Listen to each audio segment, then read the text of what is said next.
Today, impeachment investigators from the House of Representatives released transcripts from two key witnesses that they have heard from. One is Gordon Sondland. He is the Trump administration's ambassador to the European Union. The other is Kurt Volker, who is a very significant diplomat who recently resigned his post.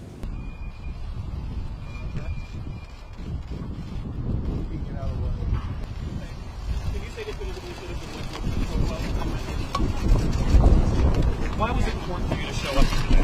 How was it important?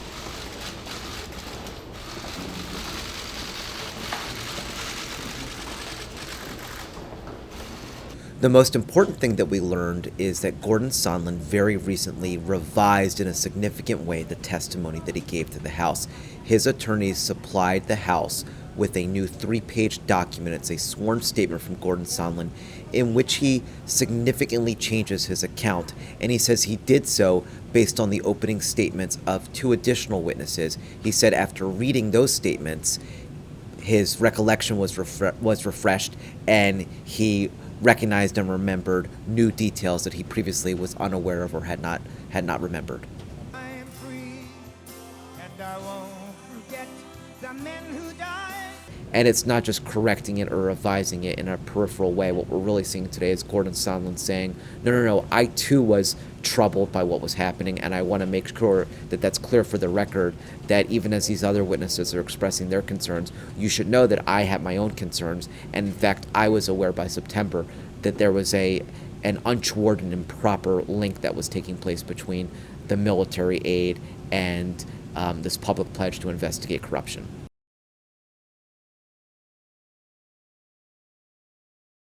Volker was among the very first witnesses that came forward during this impeachment inquiry, and he was especially significant because you'll recall that he turned over text messages between himself, Gordon Sondland, and a third ambassador named Bill Taylor, and one of those text messages exchanges caught his special attention, and that is where Bill Taylor says to Gordon Sondland, I think it would be crazy to withhold military aid for the purposes of a political campaign.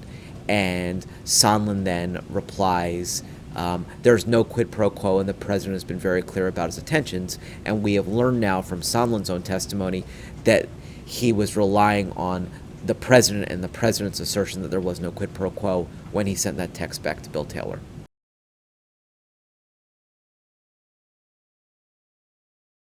It's not really clear what additional repercussions could come. There's obviously already been a groundswell of potentially damaging testimony, not just from Sondland, but from Bill Taylor. And so this certainly fleshes out the portrait, and I think it's clear that most of the anxiety from the witnesses is centering less on Trump per se than on Giuliani, because Giuliani is the person who is being described by Sondland and by others as really having driven this effort and served as this go-between and proxy between the administration and Ukraine, and he is the person who is telling the diplomats this is a strategy we're going to be implementing.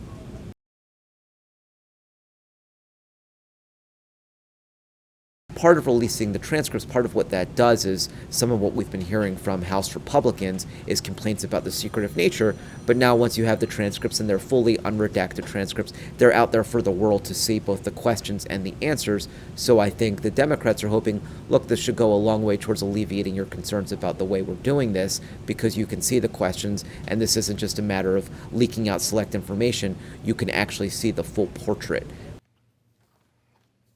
Under Clause 5D of Rule 20,